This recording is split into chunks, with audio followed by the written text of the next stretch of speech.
I'm Jason Klamm, and this is the Comedy on Vinyl podcast.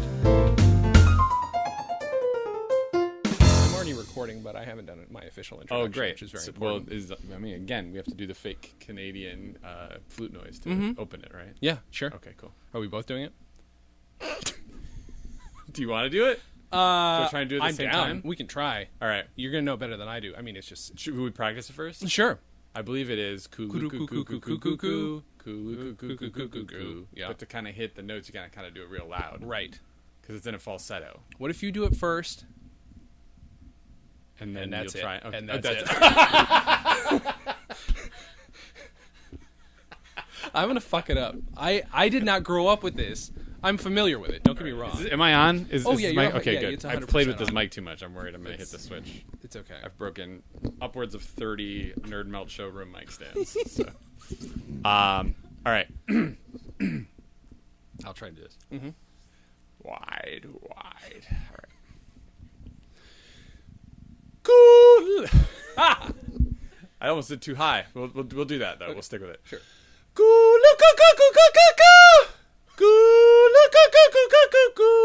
That was definitely like an octave too high. Thank you. Oh yeah, absolutely. And if my neighbors didn't wonder why people are constantly coming and going from this, like it's weirder now that somebody just did that because you could hear it echoing in the heater, and I know that my very nice old downstairs neighbors totally heard that. That makes hopefully they're SCTV fans. I hope so. My God. The year is 1981. The album is The Great White North. The artist is Bob and Doug McKenzie, a.k.a. Rick Moranis and Dave Thomas. My guest is Dan Telfer. Hi. Thank you for doing this. Of course. So, why'd you pick this album? I've listened to it probably more than any other comedy album. Like I just told you, like it took me a second to realize we could do non-stand-up albums for this podcast. Sure. But then I was like, oh, you did Spike Jones. Like, of Yes. course, I can do something. But, like, when I was a kid, my dad had the vinyl and put it on tape for us, and I must have listened to it thousands of times. That's Like, awesome. I would take it on camping trips. Like, I would play it in my tent on, like, a big, giant tape player. And then when Walkmans, like, the proto-Walkmans came out, I had one of those, and I would just, it was constant. So... Is one of those things where when the one time we talked about it previously, we didn't go into a whole lot of detail because the guy was not a stand-up, he's not a comic, he's not a comedy writer per se, he was a screenwriter. Oh, okay. So it doesn't mean you're a comedy writer necessarily. Well, let's totally get into the comedy mechanics of this thing. 100%. The one thing that probably that most people growing up, at least as a kid, if they don't know anything about Canadian content rules, is that that's where the whole fucking joke comes from, and that they pull so much out of it, and that it still works for an American audience big time. Well, yeah, because there's so many inside Canadian references, and it is a parody of dumb Canadian people, but, like, it's mostly just a parody of dumb people. Like, it's mostly just, like, here are the two stupidest human beings who could possibly be on television. Right. So. Do you remember the first time you heard the album? No. My memory is really bad. Okay. It's like I have the worst memory, but I do... want to guess that I probably heard it right off the vinyl, like the first time, but then I wanted to listen to it more. And like most homes where there's kids and like a record player, it's the most awkward thing in the world to like go listen to a record. Sure. Like, nobody wants to hang out with their parents that much as a kid, so like I think I made the transition to audio tape pretty fast. Like, it was like, oh, I want to listen to that again. Can you, like, make a tape of it? And my dad was like, okay. And then I never listened to the vinyl again. I own it now, but I don't. Sure. Yeah. Do you have it on vinyl now? Yeah. Oh, okay. Yeah. Because not a lot of most of my guests are like, yeah, I used to have it on vinyl, but now I download everything. I listened to it so much, my dad made a point of getting it for, like, my birthday, like, a couple years ago. That's awesome. So, yeah. That's so good. Yeah, I mean, even the last guy, I had to give him my copy because he didn't have one. So I'm like, do you own this? He's like, no. I'm like, okay, here you go.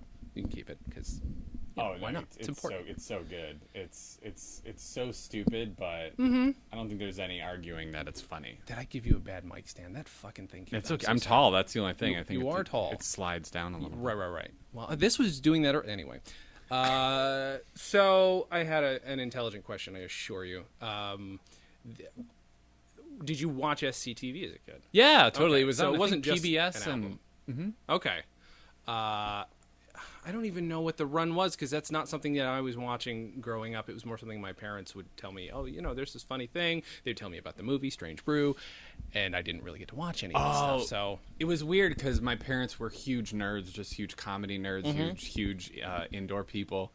And my dad especially really wanted us to not overdose on pop culture and bad influence pop culture. Okay. But he let us watch a lot of like Monty Python and SCTV on PBS when we were real young. I was born in 1978, so this was in, I think, rotation with Python on PBS when I was like, 5, 6 years old. And he didn't care about that stuff. I think he thought comedy was a little different sometimes, as long as it wasn't mean-spirited. It didn't matter, like if it was disturbing. Yet I couldn't watch a lot of other stuff. Sure. So I remember being, real little and getting to see a lot of SCTV.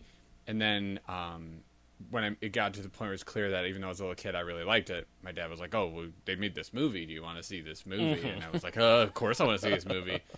And then I eventually heard the album, and it was real simple. It was like my dad just told us, his like, you hear how they do a lot of dumb mistakes, right? Like they almost die like every 5 seconds. They almost, they sound stupid. Like you know how you can tell like you're 7 and you're smarter than these 2 adults. That's because they do so much smoking and drinking. Like it was that simple. Like if you can explain that to a child, they're old enough for Bob and Doug McKenzie. Yeah, that's absolutely true. So I think this is like the perfect album for like a smart like 8-year-old. That's so good. I've never heard anybody give me this same kind of story that I got from my parents, which was like they'd walk you through it if you didn't get it, or they'd explain comedy to you. That's fucking great. My dad was obsessed with us being negatively influenced by MTV. Yeah, and, I can understand that. And like just like becoming horrible adults, and so like he really obsessively explained it to me, and I did think beer sounded really fun because of this. Yeah. I was like, so it has magical powers. Like, did you see Strange Brew? I've seen it only once. Only once? Okay. I love that movie. I haven't watched it a lot as an adult, but it has one of the single most funny things I've ever seen in any movie to me. It's one moment, and I've already talked about this on my podcast before, but I'm so obsessed with this moment. It's on YouTube. But their dog, Hosehead, gets really drunk. Later in the movie does some crazy, crazy things. But one of the things they show to build up that, like, Hosehead's going to get real insane and, like, nuts is the police, I think, go looking for him. Or they're looking for Bob and Doug at their house and no one's home. They, like, knock on the door. I forget why. But I think it's a computer disc. Hosehead drops it on the stoop right in front of the cops. He's on the roof. He's drunk on the roof. And the cops look up to see who dropped the computer disc. And you see, I don't know how they shot it, how it made it into the movie because it looks so bad, like lighting-wise. You can barely see him. But Hosehead, in what's obviously reversed film footage, rolls up log roll style up the roof and off the other side. Like, so you can't see, like, he disappears into the like backyard part of the roof. But it cuts from the cops looking up confused to the roof of the house where this dog log rolls up a roof and then disappears silently. And like that was like like the visual is so stupid and funny of just fuck. I loved that it must have been in the script, and it must have been so hard to film. Oh, 100%. I don't know, and it's so dark they you don't can get barely it till see the end it. of the day, right? Like that's how it must be how it happened. The hardest shot is like there's a shot where a cape grows out of Hosehead and he flies away. I bet that was easier to shoot than a dog log rolling backwards up a roof. Holy shit! Which oh god, it was so funny. But I mean, that beer does that. Okay, yeah, right.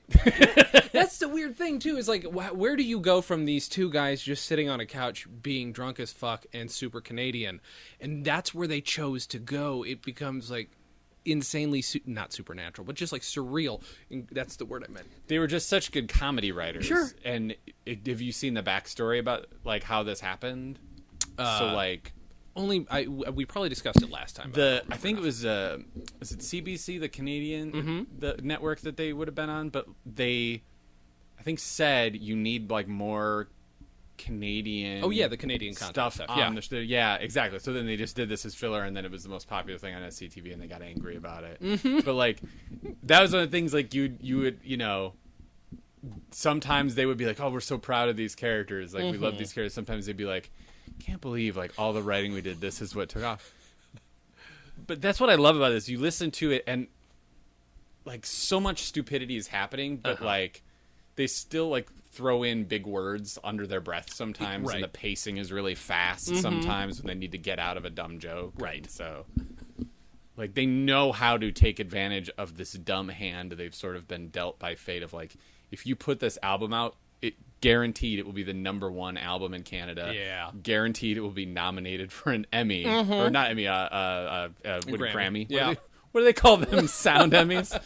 But, like, it's great in that there's all sorts of sort of Easter eggs if you listen for just like they'll use the word torment I think multiple times. Yeah, out of their mouths. That kind of shit is like really unexpectedly funny. But then every track is like a long pause, someone burping, and then Rick Moranis going, okay. Like that's like almost the beginning of every track, this weird, awkward, dumb person staring into a microphone thing. And it's another one of those albums. There are a few like this, like kind of like Monty Python's The Holy Grail album. I don't know if you ever heard that. Probably. It's very much the same thing in that it's commenting on the fact that they're making an album, and that's what I love about this. It's that it's taking it's at a time period when albums were still a thing, and using the medium to just like you couldn't do it. There's a lot of like weird radio theater in this album. I love the sound effects thing. And this was so fun to listen to alone in a tent in like the Michigan wilderness, like when supposedly Doug is doing the sound effects off, and like in the beginning it's real stupid, but then all of a sudden you're like, okay, that's stupid, but there's massive amounts of editing going on and like echo effects and layers, and you're like, but Bob keeps acting like he's doing it sitting right next to him, and you hear these like complicated mortar and so that's the thing. Like you'd hear like these excessive layered explosions and stuff, and then all of a sudden, you know, he would do that. He does that sound effect where he goes, which just sounds like strafing machine gun fire on the ground, right? But then Bob says, "Oh, a minefield." It's like clearly not a minefield, right? A minefield would just be like more explosions. Yeah. And it's strafing gunfire. He's a minefield. Like, it's so stupid. But so much work went into strafing machine gun fire sound editing. Like, I love the, even as a kid, like how many times I would go to my dad and be like, so I'm not crazy, that didn't make sense, right? It doesn't make sense what I just heard. And no, that's supposed to not make sense. The Star Wars references, I love being 7 and knowing they were fucking up Star Wars references on purpose. When he calls what is he? Hey, Darth. He's like, Darth Vader, get away from there, or I'll phase you out. And he calls it. He's like, he's gonna do an authentic Star Wars sound effect. Do your phaser, and then it's like a weird laser sound that's from nothing. It doesn't sound like any. Yeah, like there's so many moments where you can. Here they did a lot of complicated, and then the I mean, sorry to spilled water all over your nice carpet. It's really all right. Yeah, like I also think it's weird how much is echo effect like the only in studio effect you could do in 1983 or yeah, probably just about. It has to be, huh? It is everywhere. The whole thing is very echoey, right? Yeah, no, it's a good point. I hadn't thought about it until you just said that, but yeah, that does make sense. It sounds like the whole thing was recorded in like an abandoned VFW hall. There's this weird sort of empty bowling alley. Like I know. It does not feel like it was recorded in an actual studio. Right, which then makes the editing kind of like, oh, you did some editing. But then, yeah, it goes back and forth between a heavily edited Geddy Lee from Rush like song and then them just like, what weird... Just like hotel room did they record this in? It does feel very. I probably said this last time, but it feels very much like it's kind of like it is also same with the Monty Python thing. It's kind of like not necessarily a screw you for buying this album, but well, you're stuck with this album now. Even though it is great comedy, there's a lot of that attitude to the way they're talking to you about it, and I really like that. In that they're just sort of like they act like the whole album's a throwaway, even though they're putting a lot of work into it. Yes. You know, like buying the donuts and shit, which... Well, and even then, like, they make it... They act like they're not agreeing it's a good idea to go to Peter's Donuts. But then as they sort of were like, oh, okay, like, let's go. Like, then all of a sudden, the ambient noise of, like, plates and, Right. like, a cash Just register comes in, coming. yeah. Yeah, like, okay, so they will themselves into this place. And that was fun as a kid, too, kind Yeah. of as a gateway into that kind of thing. Because my dad had a bunch of old radio shows. We had the BBC Lord of the Rings and Hobbit and, like, the old Shadow radio documentaries. And I could never quite get in them because I was a little too young, but this was super accessible. Sure. Like, this is meant to be dumb. This is funny because it's two drunk people yelling in a donut shop. There's not a lot of, like, science fiction to this fantasy element. So it's kind of the whole thing holds up really well, right? Yeah, it does. Other than they make reference to the fact that you could only be listening to this on vinyl.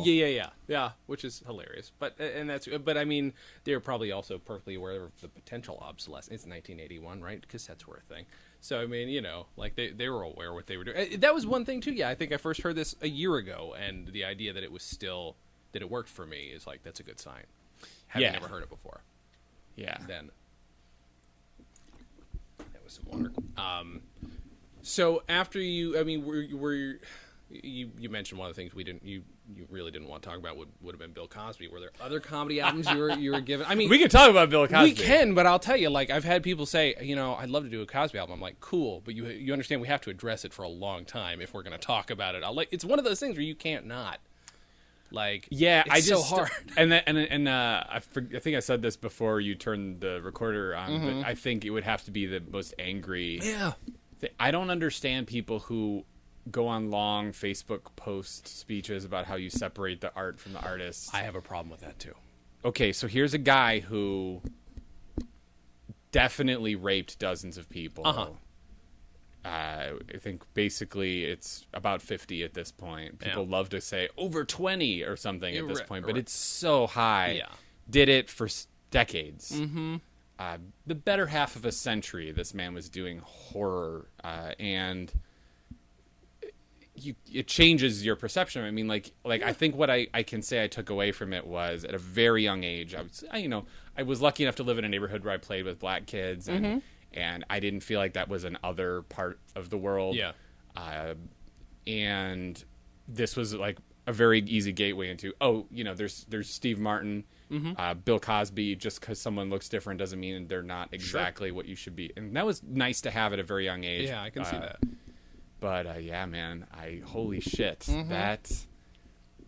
that changes so much. I don't know how you could listen to any like moment, because so much of what he did was about confidence and owning the stage and pauses and long stories. How could you not read into that confidence in the worst way? Yeah. His whole stage presence has got some sort of ironic smugness to it, which is a totally legit way to do comedy. Sure. But now that smugness, if you don't see it for what it is now, I don't know how to communicate with you about comedy. Right. You know, 100%. Like I've buried all my Cosby records. I've holding on to them for now because I do still love the work, but it is impossible for me to separate. You know, by now I don't want my daughters to find them. No, I get that. I completely get it. And I mean, my friends just bought me a bunch of records for my birthday, and I'm like, it's a bunch of Cosby in there, and I'm like, all right, thank you. I'll give him a listen. Yeah, because it's a gift. Thank you very much. But it's like, what am I supposed to do?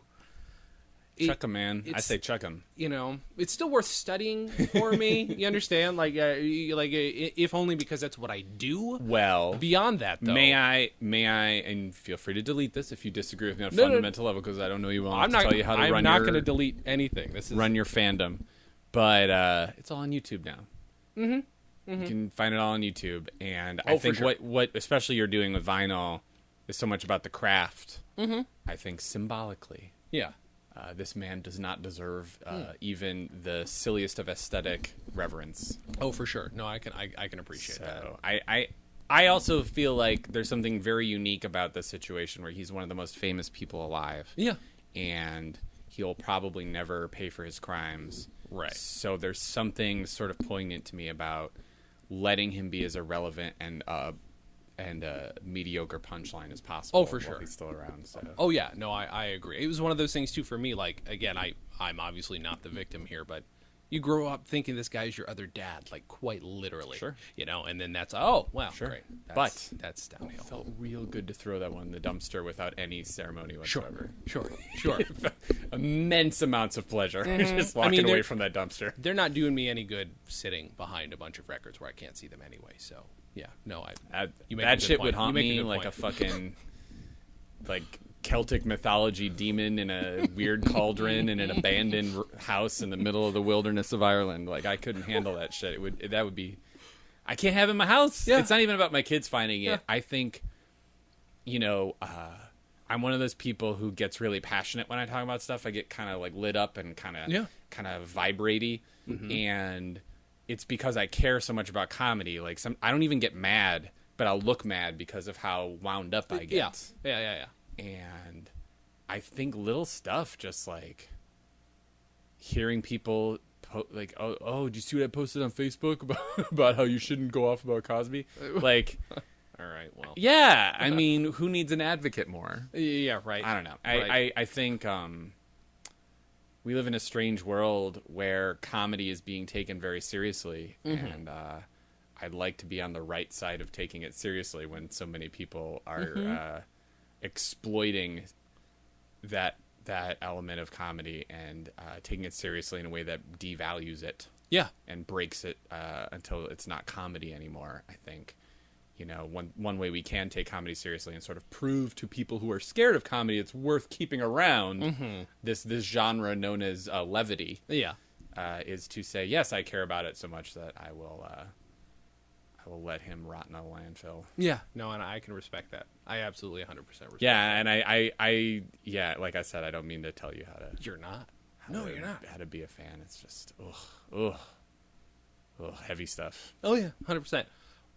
So, speaking of the stuff you'll let your kids listen to, have they listened to The Great White North, and when is old enough? They're too young, right? They're tiny. too young. They're little. They're 7 and 4. Okay, and, yeah. And my oldest is the more sensitive of the two. I think she wouldn't quite know what to make of it. And yeah, I mean, as a comedian, I don't know if I'm in a real rush to let my children discover comedy as a like a thing. Like they like what they like, and I don't think you should leverage your stuff on your kids. Let them be curious. Like my daughter got aware pretty quick, my oldest, that I liked Star Wars and was really like, oh, is there anything Star Wars-y I could look at? And is eager to absorb it. Sure. But then when it comes to comedy, it's like, well, there's no action figures, so you tell me what you're interested in. Yeah. No, see, that makes sense. I mean, that's the thing about comedy, too. Well, you can be introduced to it by your parents, but it's a different thing. Of course, your parent is a comedian themselves. I mean, that would be a huge difference, I guess. And I'm glad my parents introduced me to that stuff at a young age, but I think there's something like have you ever tried to get someone really close to you into something you loved, and they were completely disinterested? 100%. And it is the most dramatic emotional thud Yep. that you can feel. It is, I would argue, such a thud that it is not a noble fight. It is not great to get that home run once in a while, because when you strike out, it's like the longest, most echoey chamber of lack of appreciation. It makes you question everything that you thought about in the first place. I mean, if you're an insecure person like myself. Yeah. Well, and also, if you've ever seen a child be indoctrinated into sports since they were old enough to wear like a Chicago Cubs onesie, there's something infinitely gross to me about that. Where it's fine. But I've seen so many people do it. Like, if any of my friends were to hear this podcast and be like, is he talking about me? No, everyone does it. Yeah, It's 100% super they do. common. I get doing that with your kids, but I'm so excited to find out who my kids are. Yeah. That to me, like, being like, hey, want to listen to this 32-year-old record about drunk Canadians eating bacon? It's like, I don't know, so much has come out since then. I'm almost more excited to learn from them what's cool. Yeah. I can respect that. That makes perfect sense. I mean, it was making me think about that as well, because like, much as my parents might have introduced me to stuff, the more I think about it, the more it's like this shit was just sitting around, and if I discovered it, I discovered it, and that was great. Like, I don't know that I would have listened to Carlin if my parents had pointed. I can't remember, but they, I mean, it was mostly like Carlin comes up twice in your life at least. Yeah, 100%. I'm trying to think. If my parents, I don't know. It was mostly movies with us. Is this shit that we're watching this, so you can watch it if you want.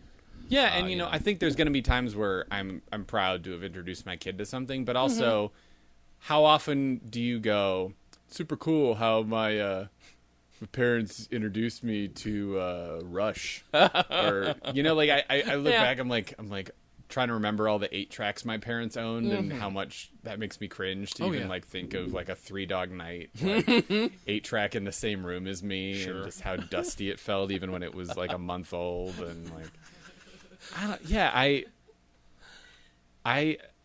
I look forward to introducing my kids to good comedy, but I don't want to use it as a way of introducing cultural phenomena to them. There was something also kind of weird about being a parent where you just like, oh, what if I let them discover the universe in a as it comes kind of way? I don't know.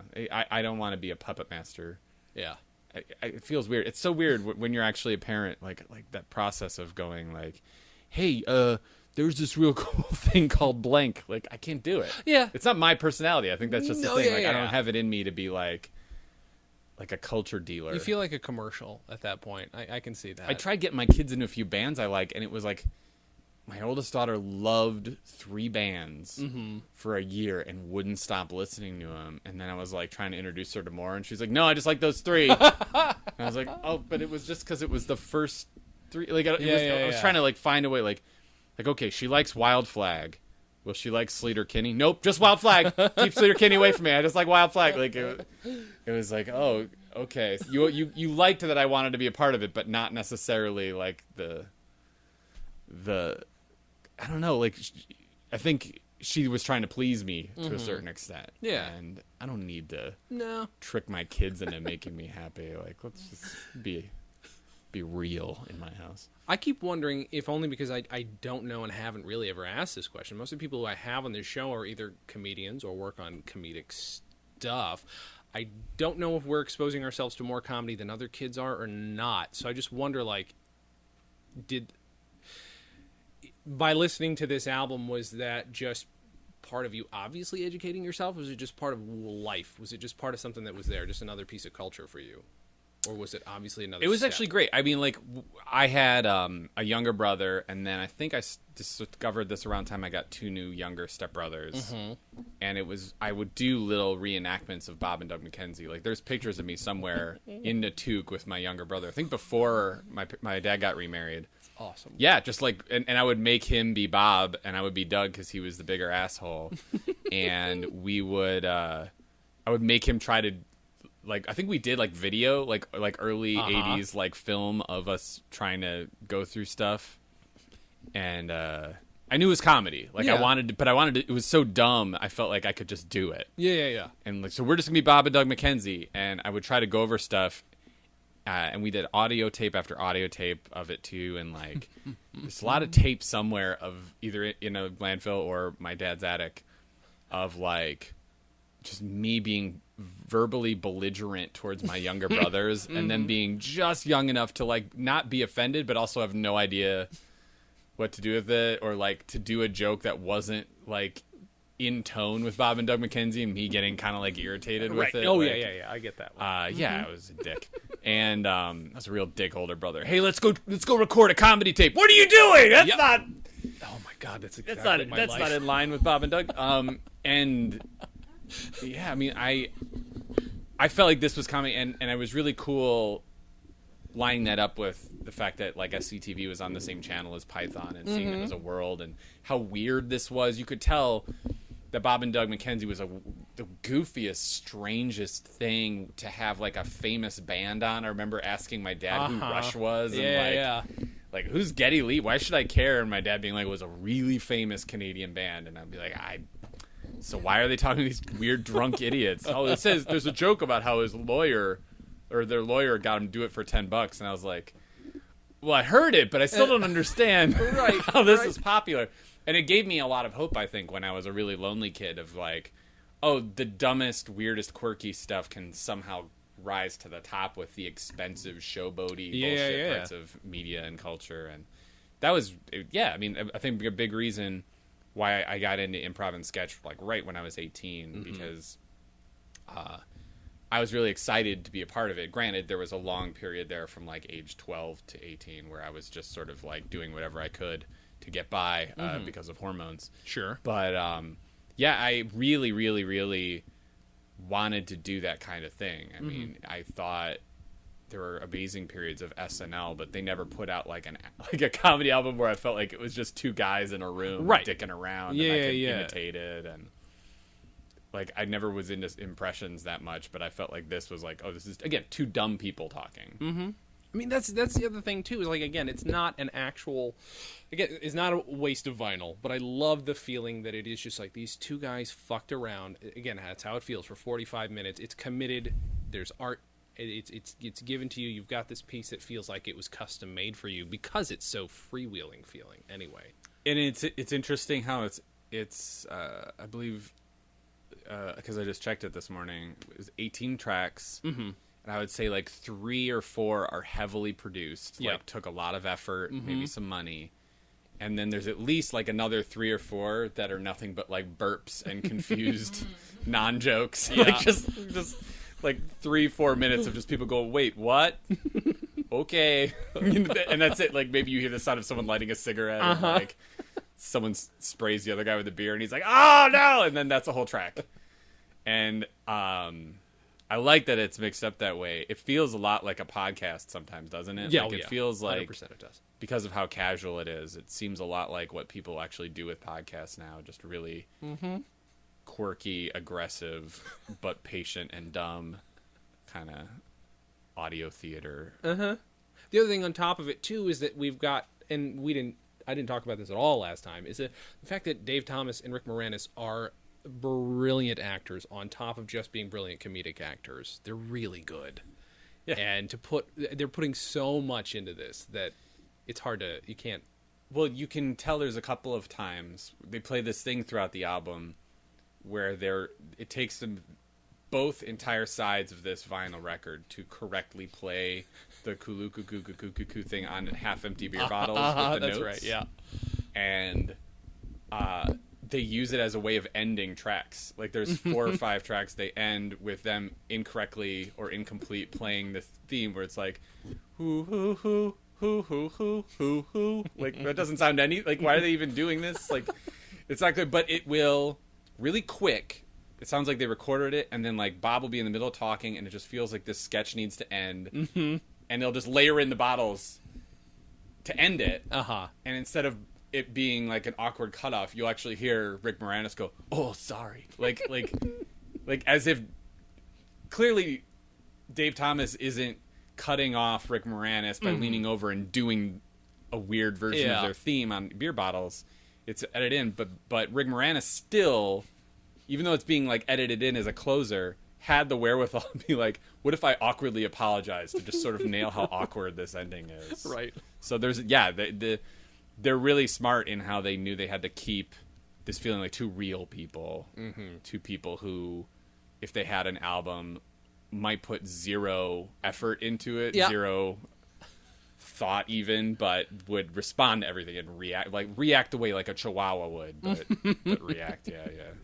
I've been thinking about it too. Since this period of comedy albums, about 10 years. Since you could get them on cassette and then CD, there's not a lot of playing with the format because it's not an active thing, anymore. This can be tired. I'm sorry, to talk about vinyl's different than other media. I don't know if you're aware of this, but there aren't really people playing with the format of a CD.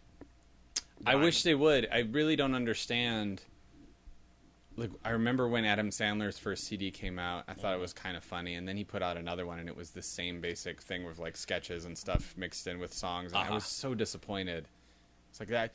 If you're going to do a CD of, like, sketches and songs, and wouldn't you want the follow-up to be just completely nuts? Right. You would think so. You want it to be a fever dream, basically, and it was the same thing. It was frustrating. I didn't know why you would even bother doing a second album, which Bob and Doug didn't. They kind of put out a sequel, I think. Right. They put out a pseudo sequel album that didn't even really try to put it out there. I think it was like a movie tie-in or something. Okay, that makes sense. But like I think and I didn't even think it was like an official movie tie-in. It was like a fake like movie soundtrack or something. Okay.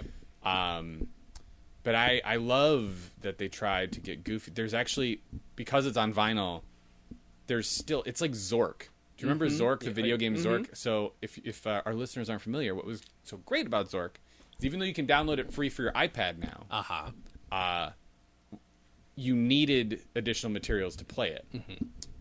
Another video game that did this was Star Tropics for the NES, where like you actually had to break codes that came with the box of the video game. Yeah, there's like stuff to do. Yeah. And that this album has 2 moments in it that require physical material from the album. It has the part where you're actually supposed to play the vinyl backwards. Oh yeah. Right. And I remember I got real frustrated because our record player didn't go backwards, and like my dad didn't want to let me try to manually spin it backwards because he was afraid I'd scratch the record. So I didn't actually get to hear what it was backwards until like much, much later. Like I don't even remember how I did, if it was the internet or what. But there's that. There's a part, the black holes part where they. It's fucking great. I don't think I tried that when I had the vinyl. Shit. I wanted to. Yeah. And yeah, but it's on YouTube now. You can find it on I'll YouTube. have to do that then. They set it up like it's going to be this big mystery, like you find out what really happened, and then it's just them going like, "Hey, Hoser, what are you doing? This is the backwards part. Oh, take off." And that's the whole thing. That's it. I That's love it. But when you hear it backwards, you're like, "Oh, this sounds like Twin Peaks. What's whoa, weird. I can't wait to figure out what this is." But you knew, like, if you were listening to the whole album, or if you were like me and you listened to it 1,000 times, just from the tone, there's no way it was that special. Right. It would be stupid to make it special. But I love that. I love that they put something on there where, like, literally if you bought it on iTunes now, you'd be like, wait, what do I do here? How do I play an MP3 backwards? This is fucking, do I have to open GarageBand and learn how to do that You're part? right. Like, it's really fun that way. And then there's the part, this was fun too as a kid, when we, I think, maybe had this script. I can't remember if my dad like bought the vinyl used and we didn't have, but there's a script. You Are Our Guest. That's right. I knew there was a fucking third album like this. Keep going. I'm sorry. There's a third album. There are a bunch of albums. There are 3 albums that I know of that have a segment like this. We're about to do it in our live episode too. Albert Brooks did Comedy -1, where you do a comedy bit with him and George Jessel, and there's a script it came with. Another Monty Python record has a whole bit, how to be an actor or something to that effect, and it also came with a script that you read along with.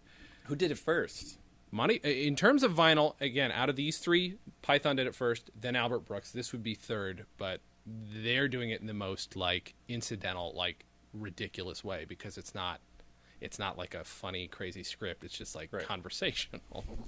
Which and what was great about it was, as a kid, I don't remember if I didn't have access or we didn't care, but when we would re-listen to it, my brothers and I would try to come up with what is the weirdest shit we could be saying during the pauses for them to be reacting to. And so that was a really fun game. You'd play it and then just see how surreal, because when you're a kid and you've got 2 people who are professional comedians saying, "Oh, just go along with us and fill it." Your first instinct is, "Oh, I'm in a sketch with these people. I gotta make this funny. I gotta make it real funny." And sure, they give you a script, but then you're like, "All right, I'll do that like once, I guess." You know, obviously I want to do the fun thing the professional comedian says I should do. But then yeah, there's, I think, what is it? Don't you like accuse the 2 of them of stealing or something? That is something like that, yeah. Which is great, but yeah, we would do all sorts of stuff like accuse them of robbing a bank or yeah. That's fucking great. I mean, that's one way to learn improv as a kid. Like, exactly. Have a pre-recorded improv scene with big gaps in it. But that's like something you could recreate with a tape deck at home really easily. And that is, it's sorely missing. You know, I feel like to recreate that now, you got to go to people who are like, they'll do a YouTube video now and they'll be like, "All right, send us your crazy mashups at the end. Click here and you can email us your mashup." And it just sounds so fakey and markety to me. Like, but back then, like, I love the fact that this was like a thing you could not only hold in your hand but fuck with and make it your own. And there's nothing really like that about just watching stuff on YouTube or and buying nobody off else iTunes. would need to know if you had done it. I mean, it's not necessary every time you were to play along with something like this that you had to record it and send it to all your friends. It was for you and whoever actually appreciated the shit that you liked. Yeah. You know, It's not expected that I understand it's a big community where everybody gets together because they love the same thing, and that's fantastic. But every once in a while, it's kind of cool to love something on your own because nobody else loves it or doesn't appreciate it. You know, That's true. That's what made me a nerd. You know, that's the kind of, you know, like, so, all right. So this album, obviously, I love that you still listen to it on occasion, or like you've got it so you can if you want to. Yeah, I'm one of those, I think more, not to brag, rare comedians who still listens to comedy even though they do comedy. Yeah. Do you watch comedy TV shows? Cause yes. Thank God. I'm just tired of it. I can't watch comedy because I do it. I hate when people say I think that's great. I mean, maybe that's why I'm not more successful. Like maybe I would actually be like I would have my own fucking sitcom if I would stop watching sitcoms, but that doesn't make sense to me either. I mean, people do new stuff all the time. You have to see what they're doing so you can be inspired to do better. That's exactly what. But it's fine. Where did your taste evolve after this album? Was there something where you can clearly see like, oh, now I'm going to be interested in this now, or was it just, I don't know, was it? I think I eventually became more infatuated with Python, but I was never really interested in Python albums. Mm-hmm. I'm not sure why. Maybe because Python was more, in my memory, my mom's thing, and my dad was more willing to just run out and make copies of a thing and let us listen to it all day. Mm-hmm. But I think it let me feel like weird, quirky, pause-filled, strange comedy was an actual thing you could do. Whether or not I thought it was ever really an option for me until I was a grown-up, I don't know, but I love that was in my brain. I think that was a really rare thing because you still meet people, you know, once you well into adulthood, they hear that you do this for a living and they're like, no, you should really do something else. You should really also be a lawyer. They really don't understand. And I think the fact that there even is like people who are like lower or middle class who consider themselves professional comedians is a miracle. So it's good to know that exists. People should know it exists. One of the great things about podcasts is even if it feels like there's too many at this point, or that everyone has a podcast and everyone makes jokes about can't be a podcast. Everyone has a podcast now. Who cares? It better that it be for everyone than for it to be this exclusive thing. 100%. I agree. I mean, there are people who, like myself, don't do stand-up and don't make enough other material. Where podcasting, like my other show where I fuck around and get drunk, like that is my outlet. This is not my outlet. This is my giving somebody else an outlet and talking to them about their shit. Like I love doing it. It's fun, but it's not. But so yeah, I totally. Right, and like where would we be if we didn't have the audio thing? I think it's always going to be super portable. It's how lucky are we that one of our most prominent senses is one that we can enjoy without everyone else around us enduring it. Yeah. Yeah. You know, got so many of our senses are about publicly connecting to the world. Audio is so private and at the risk of using a word that I think is gross, intimate. I think it's so fun and it's so amazing that it's been around for over 100 years as an entertainment source, right. And we've found a relevant way to use it. That's crazy. And it's, I think, progressively less racist than it used to be. Oh, for sure. Right? I hope. I mean, maybe. Amos I could be Andy. wrong. I don't listen to any racist podcasts actively, so I could be wrong. Oh, don't worry. In 10 years, we'll all look back at how racist every podcast was. That's true. That is very given true. the changing times. Let's see. Let's get you. Do you mind getting a little autobiographical? No. Or in my case, biographical, because I'm interviewing you. Matter of perspective. Yes. But where did you first start? When did you realize you actually wanted to make comedy? Probably, I don't know. It was tough. I mean, you mean like as my only thing or like a thing? Let's start with a thing and then Okay. only thing. I guess I've had issues in my younger adulthood where I couldn't pick what I was going to do as far as writing and performing. But I mean, I was doing improv on a long form team when I was 18 in the 90s. Shit. All right. So pretty quick. I mean, I was really drawn to making an ass of myself because I was so tall. Once you get to be as tall as I am and you're not good at like moving your body the way your brain tells it to, you realize you've got like only a few options. And I loved comedy. Yeah. So there you go. Like there's it's what I was made amazing. for. There's no other way around it. I tried to be so good at basketball. I endured so many sports related injuries from just walking around. Jesus. Like it was I remember when I was on my 8th grade basketball team, I was the starting center. Mm-hmm. I was the center. I was so tall, but I was so bad. Like there was just so few people in my junior high. I think there were, like 8 boys in my homeroom. Mm-hmm. So it was like for 8th grade, it was like, and there was 2 homerooms. Only so many people interested in basketball, and I was a tall one. They would put me out there. I jammed my fingers so many times. I'm so lucky I've only done this once or twice as an adult. But when I was a kid, I didn't understand how people weren't jamming fingers every day. Right. I haven't heard it come up since I was, 12. But I remember being 12 and being like, is this the curse of being a person like every single day your finger gets mushed into your knuckle and it swells up? That was every day. I couldn't catch a basketball. Jesus. And I remember my coach brought in someone who was in high school who used to play at the junior high to teach me how to catch a basketball. And I was like, I can't, I'm holding my hands out and this just won't stay.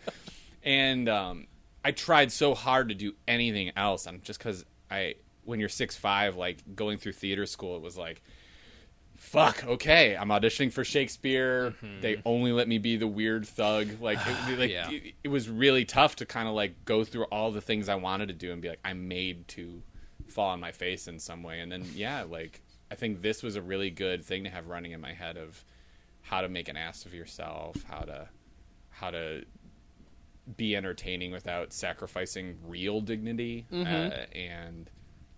Who cares about even real dignity? These guys definitely, I think of it all the time. I'll try to make a lot of my stand-up feel like it's got an element to it other than just a monologue. So yeah, you want it to feel more, more than a monologue in what way, I guess is my question. Well, I do a lot of interactive stuff in my stand-up. I don't know if it's just crowd work, but I really do like to go off the rails. Sure. Oh yeah. If given an opportunity, I will spend, if I feel like the crowd would be into it, the first 10-15 minutes of my act just yelling about nothing that is planned at all, just what's happening around me, and then maybe segue into stories. But I, as much as I love writing short, clean jokes, I also love that element of weirdness and empty holes that could be filled by anything happening. Yeah. So. That's where a lot of people find fear, though, I think, in comedy or in entertainment in general. That gap, that space, that void is scary as shit for people. Of course. But for that to be your happy space, for lack of a better word, that, that's, I don't know. I mean, is that what? Did you have a difficulty embracing that at first, or was that always where you were comfortable? I was just naturally led in that direction. There's nothing grandiose about it. I mean, I was a very panicky child, and I had to look into the abyss, either due to bullying or loneliness, every morning. Yeah, the fucking abyss, and I would just be like, well. How are we gonna get through this horror? And it's it just happens. It's not necessarily like I was a class clown, but you definitely learn to be like, oh, this horrible thing is happening and nobody is going to fix it. I may as well just find some way to pursue levity. And once that goes well once, you do it more, and then eventually you do it in front of someone, and once that makes someone laugh, you realize it's comedy, but you don't, I don't think, plan to go for dark comedy or scary comedy or pausey fear kind of a place for inspiration. It just sort of lines up that way. Yeah. And what I think is actually fun to think about, if we're going to actually just talk about the fear of the silence and the gaps, is that I think became a hallmark of The Simpsons, and The Simpsons gets a lot of credit for their pause comedy, especially in the 90s. I remember reading a lot of stuff in entertainment in the early days of the internet, and also just hearing my friends oh, it's so great how The Simpsons get so many laughs out of pauses. But this was happening so much earlier, and so much of if you ever listen to old-timey radio on satellite radio, it's all pausey, it's all weird. Yeah. Do you ever listen to some of the old really crazy racist shit or sexist especially? Sometimes, yeah. I was just listening to some on a road trip for stand-up, and it was the most horrible sexist thing. It was one of those people I think forget. I'm obviously not well versed in noir, but I think listening to 12 radio dramas in a row, I definitely picked up on a theme of the femme fatale wasn't just women empowered to be confident with the cigarette. It was also like women, even when they're, trying to do that, they're manipulated. They've got a secret agenda. If they're not in the kitchen, they're murdering someone. There was definitely that vibe. And like, I was surprised how many I listened to. The woman was the murderer. Mm-hmm. Where you hear that a bunch in a row and you go, oh, that's not just like a plot device for fun. That's we should fear genuine what women can do when we give them a weapon. We should be afraid of women. Like, there was a definite and you could hear it in the pauses right there. Yeah. You could hear it in a character who's the sheriff talking to the character who's the detective, kind of smacking their lips, going, well, she just hasn't been the same since, she stopped courting boys. I mean, when boys left, and it would just let you kind of infer, and you, woof. Yeah, total exhaustive stuff. People, I think, like to romanticize old-timey radio, and there's great, I think, modern versions of old-timey radio are often better than actual old-timey radio. Yeah. God, I guess I haven't listened to enough. I usually listen to the comedy, which gets super racist too. It's great homework for, I think, entertainment. Go listen to something that's universally accepted, but maybe not like a favorite. Like I brought up The Phantom. It's like a superhero thing. Like you wouldn't necessarily go listen to that. Just listen to some Western mysteries or some or just some noir radio. It is shocking the amount of well, there's that crazy old lady who can't find a husband who lives at the end of the cul-de-sac. Maybe you should interview her. Oh, I'd hate to bother her. I mean, if she's a woman by herself, it must be so hard, and not to mention all the other stuff they put on these, just oh, it looks like you didn't have time to put your makeup on. I'm sorry to bother you, miss. And oh, I didn't put my makeup on. It must have been years since I've even thought of a man wanting to look at me, it's everyone. Sure. It's all of them. And I think what's great is we've evolved as a society enough to be perceptive of it and look at it for what it is. I think we were missing huge opportunities with that art form. Yeah. It is not meta of us to examine it. It's just sort of it's like old radio drama is so not self-aware. Yeah. Not self-aware at all. Amazingly indulgent. Those pauses were just raw white men proud of their ability to waste time. Well, the other thing, too, is I run into, in doing this podcast, this is not to crap on anybody I've dealt with through the podcast or who are fans or who I've talked to about comedy and had intelligent discussions about it. There are a lot of people who are, I don't want to say apologists necessarily for old-timey comedy, but that shit, they love it so freely and without thought to that time has passed, and it's I have to see that if I'm gonna look at something. I can love it, but I can be no, that's super fucking racist too. I can't do it. I remember I was listening to one of your last episodes. I think it was the Brian Kiley one. I can't still enjoy something the same way. I can't forgive crazy grandparents who say racist stuff. Right. I can forgive them in that, I think if you're a blood relation to somebody, there's something about that genetics where you look at the way their body is shaped and the structure of their face, and you're genetically you feel this need to forgive them if they do something horrifying. But I also feel you need to have perspective. You have to examine it as it changes. It's part of being alive. I think the gift of being alive is being one of the few sentient things we know of. It's us dolphins and octopi, and we're about to kill two of those things with our six-pack rings thrown into the ocean, forming a Texas-sized island in the Pacific. So as long as we're the only sentient thing left, we may as well examine what we do and learn from it as we go. For sure. Yeah, it's one of those things where I have to delve into it if I'm ever going to teach anybody anything about comedy. Be hey, here's a thing to understand and maybe avoid. Like, maybe you don't need to listen to this. You know, I'm curious what part of the podcast I didn't re-listen to it, so I don't know what. But yeah, it does come. I think up it was like some of the like Helen Keller joke stuff, or like I think maybe Spike Jonze even doing. Oh yeah, like the race stuff, and yeah.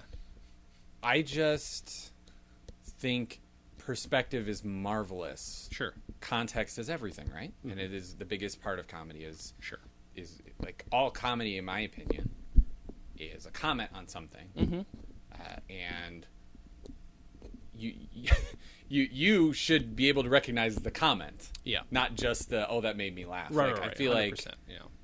I might be dissecting the frog a little too much here, but if something makes you laugh, it's great that it brought you levity and joy. But if you want to, I don't know, live your life knowing more people and broadening your perspective and enjoying what is the most current version of the human experience. Yeah. Do you really want to like go up to your friend who's Pakistani and be like, "Hey, is it cool if I laugh at this joke that Right. calls all Pakistani people morons?" Right. Like, right. You're dumb if you do that. Mm-hmm. That is a dumb way to live your life. But I think a Yeah. lot of people are eager to keep laughing. For sure. At something that made them laugh when they were 8, and they're like, Right. "Oh, it's racist," but well, Yeah, I'd much rather know why I'm laughing. let it be at an something. educational experience. I think, and some people don't. People know that once it becomes an educational experience, it is dissecting the frog, and it's not funny anymore, and they're scared, Right. To like to sign a contract for this joke that from now on I will only look at it Right. as a piece of archival material. But I think sometimes you got to. I mean, otherwise, what do? You're if we're gonna get philosophical here, you're hopping back into the cave willingly, and that doesn't make any sense whatsoever. I mean, and look at everything that's evil about the society these days. That it's all people who are obsessed with returning to something else. And Oh, yeah. No. You can't go backwards. Yeah, and those assholes have existed forever. I mean, people have been running on those platforms politically forever. Let's go back to how it was when my grandparents were. You don't remember a lick of that. Like, that's fuck you. And it's the same with comedy. Like, I get tired of it, and I really get tired of super famous people complaining about people being PC. No, you don't want to be self-aware. Fuck off. Well, I think we're in an interesting crossroads with being PC, where I think all this PC thing means, in my opinion, all it means is we're entering a new era that has nothing to do with being PC, and we have to communicate differently. Right. Yeah. And people don't want to do that, whether they're in comedy or not. And now we're hearing comedians say, "Oh, I have to communicate differently, but I'm used to working all on my own and no one telling me what to do. I'm not going to communicate differently." Yeah. And they're calling it censorship, which is no. All it is. Yeah. But it's like, it's not censorship. It's the internet, more than anything, has made us closer to our most distant neighbors. Don't you want to get to know them? Right. Don't you want to know the most different person possible? Yeah. Oh, you don't? You want to still make your shitty joke? Right. Yeah. What? I know. Like, it doesn't make any sense. So yeah, I don't believe in any of that malarkey. I think you definitely have your social justice warriors who would rather pick up a sword and stab their neighbor for saying the wrong thing. Sure. But I think that those individuals are separate from the supposed problem, and the real problem is we just gotta. Like, I think people are scared of the word inclusive. They're afraid it sounds very preschoolery. Yeah. But yeah, when you're in preschool, you gotta be nice to everyone else, or you're fucked. They're gonna hate you for 7 more years of primary school. Right. You learn to be nice for a fucking reason. But it In doesn't. preschool, we're all in preschool again. They don't want to admit it. Yeah. But like, if culture changes this much, we all have to admit we're in preschool again. I was going to ask for a second, is it an American thing because we're so self-contained we really like to feel, no, I'm responsible Maybe. for everything, but it's not, though. And we're definitely a culture of individualism. If you more watch than English others. TV, though, have you watched English TV? I love the great shit that comes out of England, but we went to England and Scotland for our honeymoon, and the slant-eyed, yellow-skinned white man, you know what I mean? Like, the shit that they were doing, I'm like, whoa, okay. Well, no. yeah, they're definitely, I think, they're interesting in that they have so much more wisdom than we do, but they're also entrenched in the curse of being a failed empire. So it's like any little bit of indulgence they can do there can remind them of the power they once had and the irreverence of their own history and how again, at the risk of using a much hated buzzword, how much pride they can take in their privilege and. So we can look at that and be like, oh, but they're so much funnier than we are. Yeah, but that's because you know, they have outhouses older than our entire country. Yeah. That's why it's funny. Mm-hmm. They have wisdom. Sure. But perspective is different. Yeah. And perspective is a thing you have to hit the refresh button on every second of your life, and people don't want to do that. Yeah. But if I've learned anything, it's we're all capable of hitting the refresh button every 5 seconds. And Gmail has taught us that.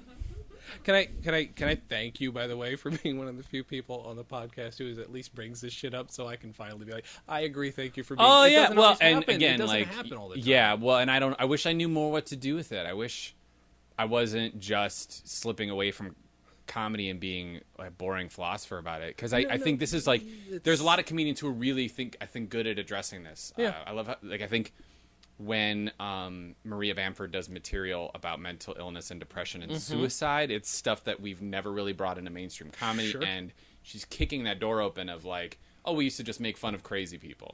Now she is saying, hey, we're all crazy, look out. Yeah. There's a lot of people here around LA, like your Kate Berlantz, your Will Weldons, who try to like do really progressive, ironic stuff. And you know, they know how to do. I wish I could do more of it. I'm always trying to, but it's also got that added problem when you're actually writing and performing the comedy if it's political, to try to talk about that stuff. And political comedy is super hard because as soon as you bring it up, as soon as you do the setup of your joke, everyone's, you know, their anus clenches. You kind of gotta surprise them a little bit. You kind of gotta find a way to sneak it in there. Yeah. Why? But I mean, you can also do it subtly through just doing the but right subtle's comedy. harder to do, and like, Sure. yeah, like I think. But what should be exciting for comedians is like, okay, so now you have to be more subtle with your comedy. Boo fucking who, right? Like, oh no, you can't do a joke about what is Jerry Seinfeld's big complaint that he can't go to colleges and do some like homophobic joke, right? Isn't it about sissies or something? Probably, yeah. Yeah, like, it sounds like somebody who's literally never met a gay person. Right. Or thinks like, oh, that gay person I met, that's a weird character someone wrote for me before I came to that office. Like, no, that's a real person. and you know, I think deep down Jerry knows exactly what the problem is, but it's he knows he can be funny and complain at the same time. So why bother readdressing his whole approach to comedy when he's made millions off of it? This is a guy who, when he was on David Letterman trying to help Michael Richards apologize for saying that word over and over again, and then Michael Richards says, well, I've always loved the Afro-American people. This is, 2008?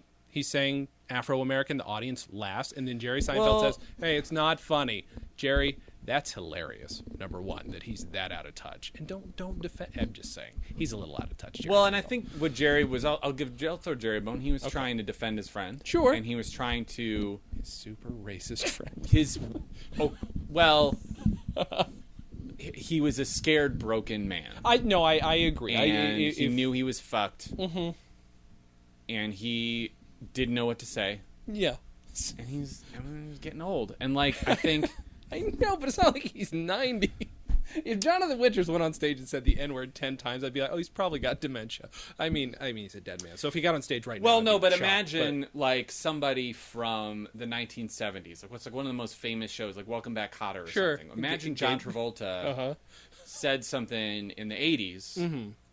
After he'd already had successful stuff, he's starting to... Sure. Maybe, let's just pretend he does stand-up. Okay? Yeah. Instead of doing movies, John Travolta parlays his experience on Welcome Back, Kotter into stand-up. And he says something on stage that's horribly offensive, and he tries to apologize for it on TV.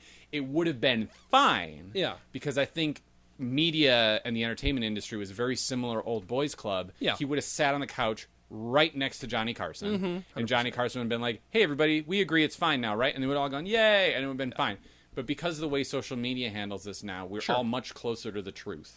Denial doesn't work anymore. Yeah. And you can have a studio audience of people who might even been paid to be there, and they will still boo a celebrity. Sure. If they think that they've committed an egregious thing. And I think, in my personal opinion, the only way that they could have possibly fixed this on a late-night talk show is to just have Michael Richards there in person with no one else defending it, let them boo him for 8 minutes, and then just be like, it looks like you got a tough road, and have it be the most fucked up episode of Letterman ever. Yeah. That's the only way that would have... And even then, would it have been much better than what happened? Probably not, but I think it would have been closer to the honesty level. I think it's the old boys club tried to rally. Yeah. They tried to be like, remember the way it used to be where you could just have a friend help you and you could just be on a remote because you're, I don't know, busy or crying or something. We're all in this together. We got friends. There's a lawyer here. Everyone's fine.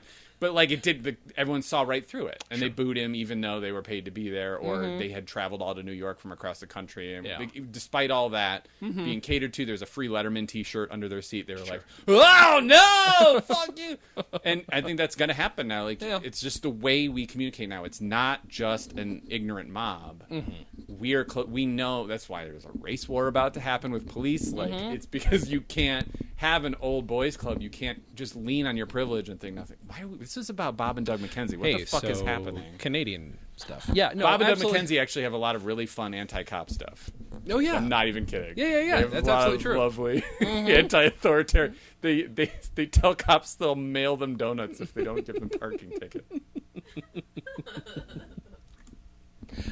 We got into it because I was thanking you for allowing this kind of shit to come up on the show, because it doesn't always. I wish it came up. It should more often. I think. I agree. We're all thinking about it. Let's talk about it.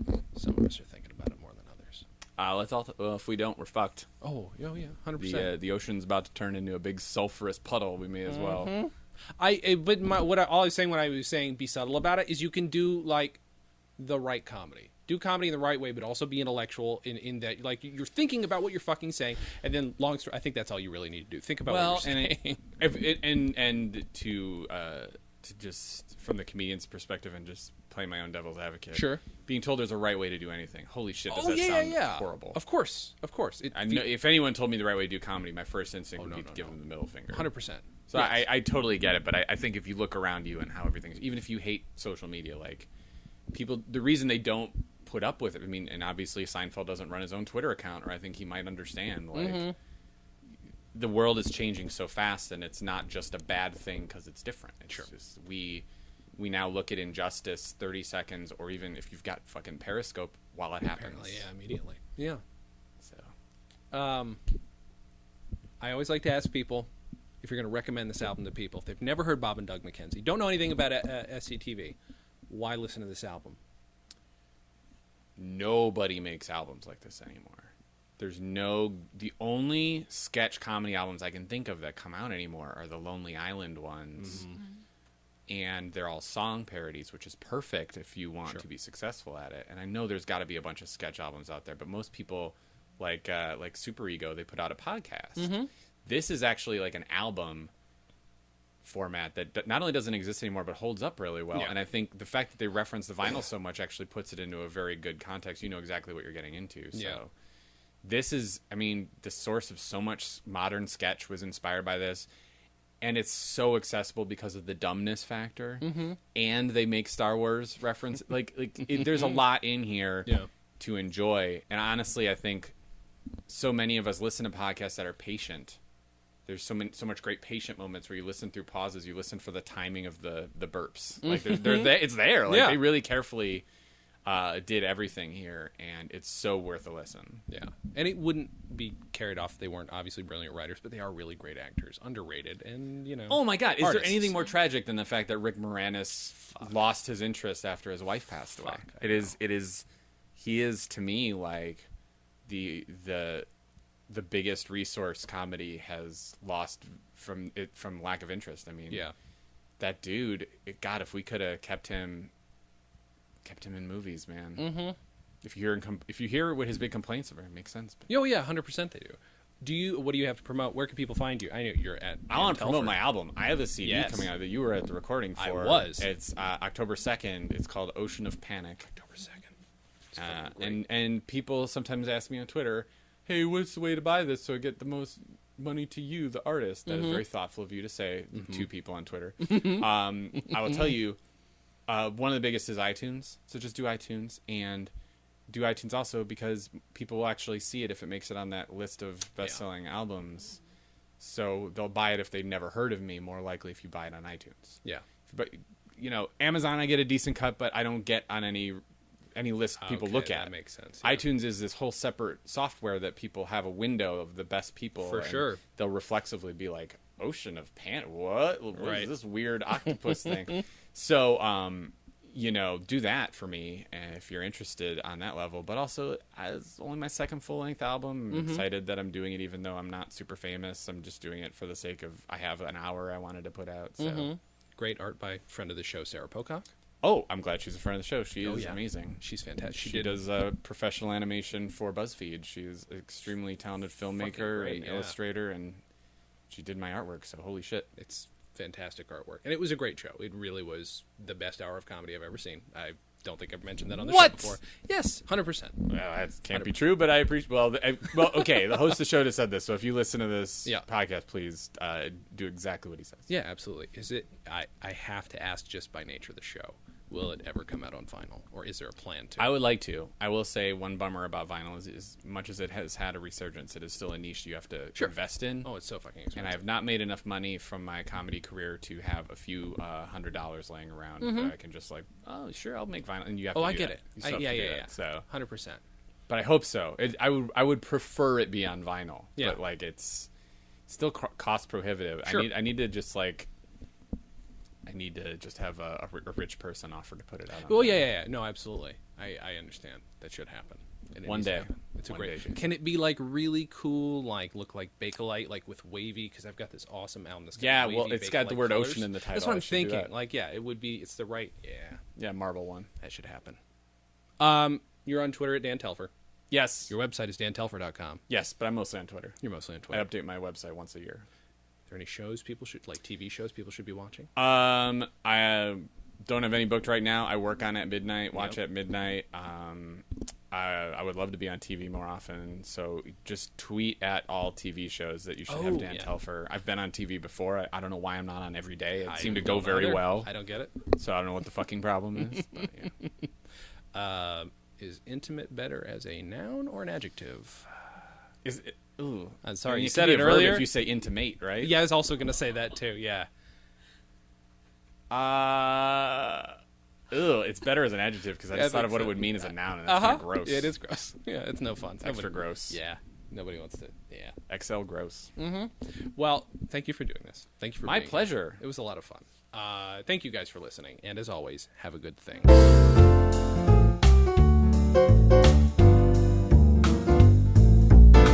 Comedy on Vinyl is a production of Stolen Dress Entertainment. It is produced by Mike Warden and is hosted and edited by Jason Klamm. Our theme song was composed and performed by Richard Levinson. Please visit stolendress.com to listen to our other podcasts, read our blogs, read our tweets, watch our videos, and read our books. Please subscribe on iTunes, and if you like us, give us a 5-star rating and a nice review.